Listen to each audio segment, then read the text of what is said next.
മാന്യ പ്രേക്ഷകർക്ക് എൻ്റെ പ്രണാമം. ഇന്നലേക്ക് മിനിഞ്ഞാന്ന് വൈകുന്നേരം 30-ാം തീയതി മെയ് മാസം, ഇന്നലെ 31, ഇന്ന് ജൂൺ 1, ഇന്നലെ ജൂൺ 1 തോന്നുന്നു, ഇന്ന് ജൂൺ 2. അപ്പൊ 31-ാം തീയതി മെയ് പുലിയൂർ അമ്പലത്തിൽ ചെങ്ങന്നൂര് ഒരു ക്ലാസ് ഉണ്ടായിരുന്നു. കുടുംബ പ്രശ്നങ്ങൾ കൊണ്ട് ആദ്യം വരില്ലെന്ന് അറിയിച്ചിരുന്നു. പിന്നെ പെട്ടെന്ന് മാറ്റി വരാം ഉറപ്പിച്ചെന്ന് അറിയിച്ചു.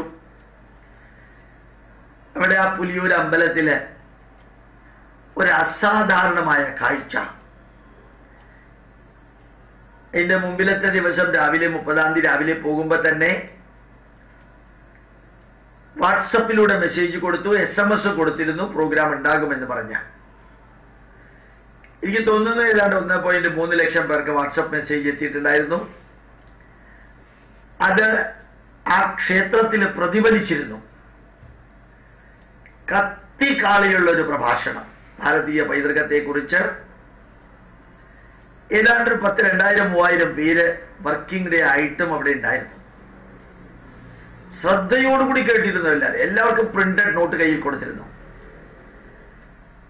അവര് പ്രതീക്ഷിച്ചതിനേക്കാൾ 4 ഇരട്ടി ആൾക്കാരുണ്ടായിരുന്നു. സംഘാടകരിൽ ധാരാളം പേര് പണ്ട് കോൺഗ്രസ് ആയിരുന്നവരാണ്, ഇപ്പൊ മാറിയവരാണ്. ശ്രോതാക്കളില് പുലിയൂർ എന്ന പേര് തന്നെ അവിടെയുള്ളവർ പറയുന്നുണ്ടായിരുന്നു, ഇത് പുലികളുടെ ഊരാണ്. അത് മാർക്സിസ്റ്റ് പാർട്ടിയുടെ കോട്ടയായിരുന്നു. അതിലെ ഭൂരിഭാഗം പേരും അകത്തു നിന്നും പുറത്തു നിന്നും കസേരകളൊന്നും തികയാതെ വന്നപ്പോൾ വീണ്ടും കൊണ്ടുവന്നുവെങ്കിലും അതും തികയാതെ വന്നപ്പോൾ അപ്പുറത്തു നിന്നും കേൾക്കുന്നുണ്ടായിരുന്നു. ക്ലാസ് കഴിഞ്ഞപ്പോ 2.25 മണിക്കൂർ നീണ്ടു നിന്ന ക്ലാസ് കഴിഞ്ഞപ്പോ അവർക്ക് വേദന തോന്നിയെന്ന് അവർ പറഞ്ഞത്. തീർന്നല്ലോ ഈശ്വര, എനിക്കും തോന്നി, വേദന തോന്നി, അയ്യോ ഇത് നിർത്തണമല്ലോ 2.25 മണിക്കൂർ ആവുമ്പോ എന്ന്. അതിഗംഭീരമായിട്ടുള്ള അനുഭവം. നമ്മുടെ സംസ്കാരം സ്വീകരിക്കുന്നവരെങ്ങനെ വളരുന്നു, ഉയരുന്നു, ഒരുമിച്ച് വരുന്നു. ഒരു 50%-ൽ കൂടുതൽ യുവാക്കളായിരുന്നു. 50%-ൽ കൂടുതൽ യുവാക്കളായിരുന്നു. അതിനുശേഷം മധ്യവയസ്കര്, നല്ല ആരോഗ്യമുള്ള 60+ ഉള്ളവരും ഉണ്ടായിരുന്നു. അതിന്റെ കൂട്ടത്തിൽ ഈ മതപരിവർത്തനത്തെക്കുറിച്ചും സൂചിപ്പിച്ചു, ലവ് ജിഹാദിനെ കുറിച്ചും സൂചിപ്പിച്ചു. ക്രൈസ്തവ ചിന്താധാരകളിലെ ചില പോയിന്റുകളെ ചെങ്ങന്നൂർ മതപരിവർത്തനത്തിന്റെ കേന്ദ്രമായ സ്ഥിതിക്ക് ശ്രീനാരായണ ഗുരുദേവൻ മതം മാറിയ ഈഴവ സമുദായത്തെ തിരിച്ചു കൊണ്ടുവരാൻ ആരംഭിച്ചത് ചെങ്ങന്നൂരിൽ നിന്ന് ആണെന്നുള്ളത് ഓർമ്മിപ്പിച്ച് ആ ക്രൈസ്തവ രീതി ഭാരതത്തിന് യോജിച്ചതല്ലെന്നുള്ളത് ഉൾപ്പെടെ പറഞ്ഞിരുന്നു.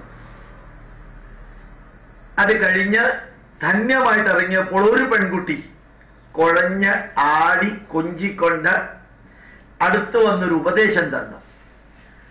സാറ്, നമ്മൾ മറ്റു മതത്തെക്കുറിച്ച് എന്തിനാ പറയുന്നത്? നമ്മുടെ ധർമ്മത്തെക്കുറിച്ച് പറഞ്ഞാൽ പോരെ? ഞാൻ അതിന് ഉത്തരം കൊടുത്തില്ല. കാരണം നല്ല സംതൃപ്തിയോടുകൂടി ഇറങ്ങുമ്പോ അവിടെ ഒരു വഴക്കുണ്ടാവണ്ട.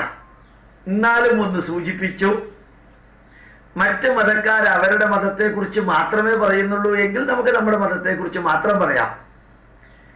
അവരുടെ മതത്തിലേക്ക് ആളെ കൂട്ടാനും എണ്ണാൻ കൂട്ടാനും അത് ഹിന്ദുക്കളിൽ നിന്നാണ് എടുക്കുന്നതെങ്കിൽ നമുക്ക് അവരെ കുറിച്ച് കൂടി പറയണം. ഇപ്പൊ പറഞ്ഞതിന്റെ 100 ഇരട്ടി. ഇതായാലും ആ കുട്ടിക്ക് മതേതരത്വത്തിന്റെ പരമകാഷ്ടയിലെ സൗന്ദര്യധാമത്തിന് എങ്ങനെയാ പ്രതികരിക്കേണ്ടതെന്ന് അറിഞ്ഞൂടാ. ഏതായാലും മുമ്പിലുണ്ടായിരുന്ന കോൺഗ്രസ്സുകാരും കമ്മ്യൂണിസ്റ്റുകാരും അല്ലാത്തവരൊക്കെ പക്ക ഹിന്ദുക്കളായി മാറി പ്രഭാഷണം കഴിഞ്ഞപ്പോൾ ഇന്ന് തോന്നിയതുപോലെ പെരുമാറിയത് കൊണ്ട് ആ പെൺകുട്ടി എങ്ങനെയായാലും അവിടെ നിന്ന് പോയി. കുറച്ചു കഴിഞ്ഞപ്പോ പള്ളിയിൽ അച്ഛൻ വളർത്തിയ ഒരു ഹിന്ദു എന്ന് അവിടെയുള്ളവർ പറഞ്ഞ ഒരു വ്യക്തി എന്റെ അടുത്ത് വന്ന് ചോദിക്കുകയുണ്ടായി, ഫിലാഡൽഫിയയിലെ പുരാതന കോടിക്കണക്കിന് ഡോളർ വിലയുള്ള പള്ളി 5 സ്റ്റാർ ഹോട്ടൽ ആക്കി എന്നുള്ളത് സാറിന് എവിടെന്നാ കിട്ടിയത്? ഞാൻ പറഞ്ഞു, എവിടെ നിന്നാ കിട്ടിയത് എന്ന് പ്രൂഫ് സഹിതം അവതരിപ്പിക്കത്തക്ക വിധത്തിൽ നിങ്ങളാരാണ്? ജഡ്ജിയാണോ, തഹസീൽദാരാണോ, കളക്ടറാണോ? ആധികാരികമായിട്ട് കിട്ടിയ ഇൻഫർമേഷനും അതിന്റെ ഫോട്ടോയും ചേർത്ത് മനസ്സിൽ വെച്ചുകൊണ്ട് കണ്ടിട്ട് വിവരണങ്ങൾ വായിച്ചിട്ടാണ് പറഞ്ഞത്. അദ്ദേഹത്തിന് തോന്നി യഥാർത്ഥത്തിൽ മതലഹള ഉണ്ടാക്കാൻ ശ്രമിക്കരുത് കേട്ടോ.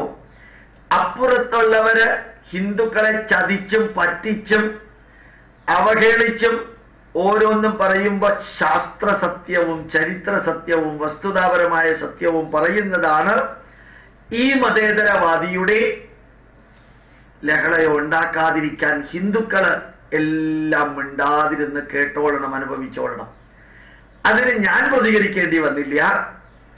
നല്ല കോൺഗ്രസ്സുകാരനായിട്ടുള്ള, ഇപ്പൊ ഭാരതീയ സംസ്കാരത്തോട് ആധികാരികമായിട്ടുള്ള അനുഭവമുള്ള വ്യക്തി, അതിന്റെ കൂട്ടത്തിലുള്ളവർ ശരിക്കും പ്രതികരിച്ച ആ മനുഷ്യനെ ബാക്കിയുള്ളവര് എടുത്തുകൊണ്ട് പോവുക ചെയ്തത്. പിന്നെ ആരോ പറയുന്നത് കേട്ടു അല്പം ലിക്കറിലാണെന്ന്. ആണെങ്കിലും അല്ലെങ്കിലും ഉപബോധ മനസ്സിൽ നിന്നുള്ളതാണ് പുറത്തേക്ക് വന്നത്. കൊടുക്കേണ്ടവർക്ക് കൊടുക്കേണ്ടതുപോലെ കൊടുക്കേണ്ടവർ കൊടുത്തപ്പോൾ പോകേണ്ടവർ അവിടെ നിന്ന് പോയി. പക്ഷേ അവിസ്മരണീയമായിട്ടുള്ള ഒരു പ്രഭാഷണമായിരുന്നു അവിടത്തേത്. പ്രണാമം, നമസ്കാരം.